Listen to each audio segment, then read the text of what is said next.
Capítulo 7 do primeiro livro de Reis. Salomão também construiu para si um palácio e levou 13 anos para terminá-lo. Um dos edifícios que Salomão construiu se chamava Palácio da Floresta do Líbano. Media 45 metros de comprimento, 22 metros e meio de largura e 13 metros e meio de altura.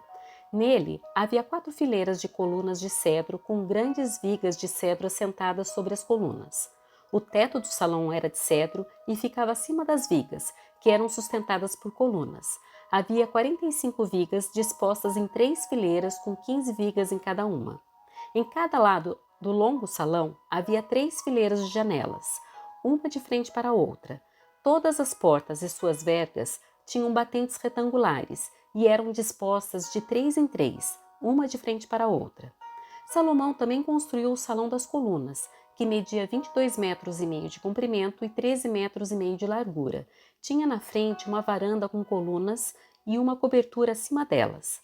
Salomão construiu ainda a Sala do Trono, conhecida como o Salão do Julgamento, onde se sentava para ouvir as questões a serem julgadas. A sala era revestida de madeira de cedro desde o piso até o teto.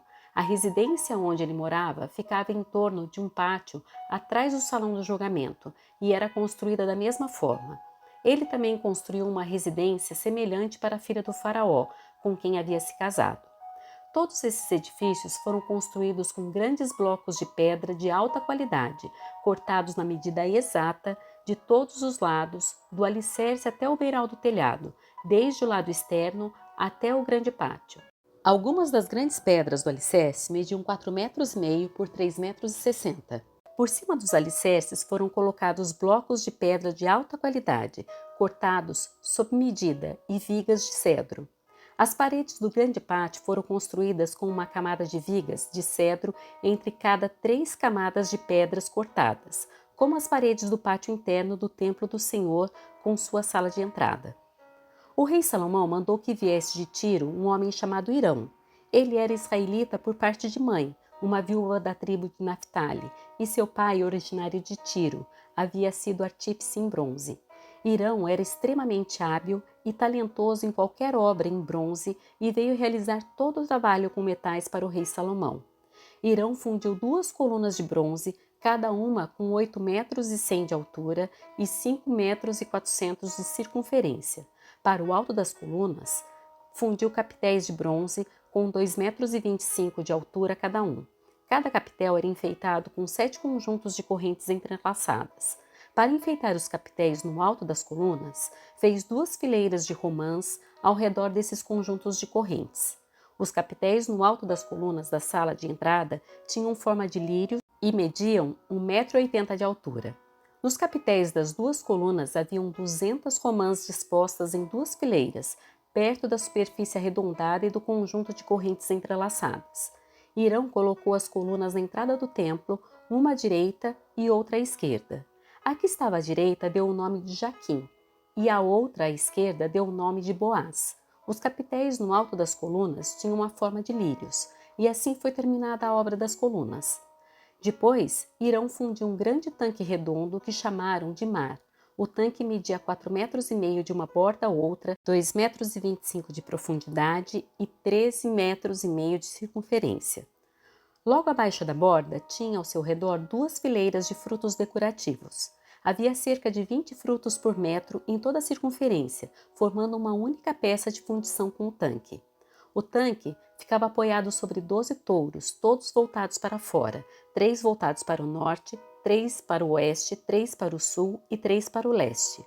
As paredes do tanque tinham 8 centímetros de espessura e sua borda se projetava para fora como uma taça, semelhante a um lírio.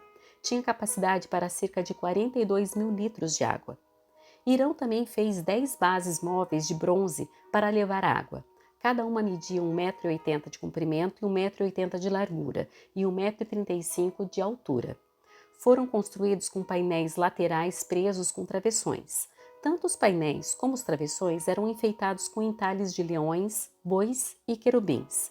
Acima e abaixo dos leões e bois havia guirlandas decorativas. Cada uma das bases tinha 4 rodas de bronze e eixos de bronze. Nos cantos das bases havia suportes para as pias de bronze. Os suportes eram decorados de cada lado com entalhes de guirlandas. Na parte superior de cada base havia um encaixe redondo para a bacia.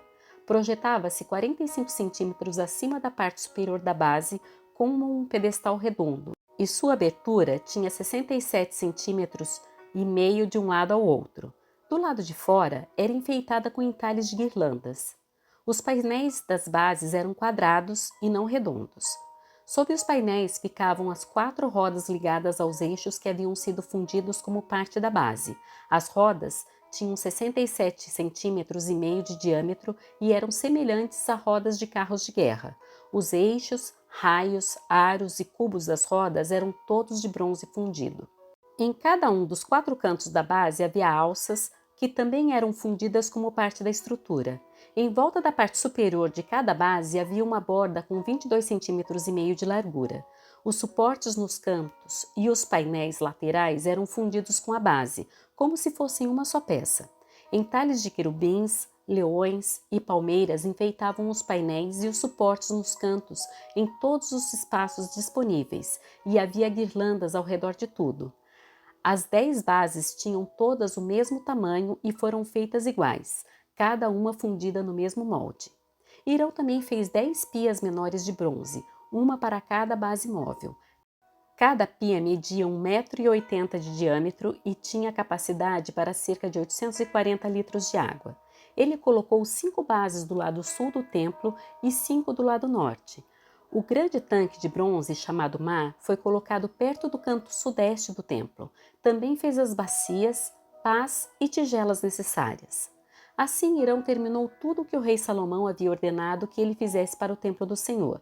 As 2 colunas, os 2 capitéis em forma de taça no alto das colunas, os 2 conjuntos de correntes entrelaçadas que enfeitavam os capitéis, as 400 romãs penduradas nas correntes dos capitéis, 2 fileiras de romãs para cada conjunto de correntes que enfeitavam os capitéis no alto das colunas, as 10 bases móveis para levar água com as 10 pias, o mar e os 12 bois debaixo dele, os baldes das cinzas, as pás e as tigelas. Hirão fez todos esses objetos de bronze polido para o templo do Senhor, conforme as instruções do rei Salomão. O rei ordenou que fossem fundidos em moldes de barro no vale do Jordão, entre Sucote e Zaretã. Salomão não pesou todos esses objetos, porque eram muitos. O peso do bronze não pôde ser medido. Salomão também fez toda a mobília do templo do Senhor: o altar de ouro, a mesa de ouro para os pães da presença, os candelabros de ouro maciço, 5 do lado direito e 5 do lado esquerdo, em frente ao lugar santíssimo. Os enfeites de flores, as lâmpadas e as tenazes, todos de ouro. Os baldes pequenos, os cortadores de pavio, as tigelas, as colheres e os incensários, todos de ouro maciço. As dobradiças das portas de entrada para o lugar santíssimo e do salão principal do templo, revestidas com ouro. Assim, o rei Salomão concluiu toda a sua obra no templo do Senhor. Então trouxe todos os presentes que seu pai Davi havia consagrado, a prata, o ouro e os diversos objetos, e os guardou na tesouraria do templo do Senhor.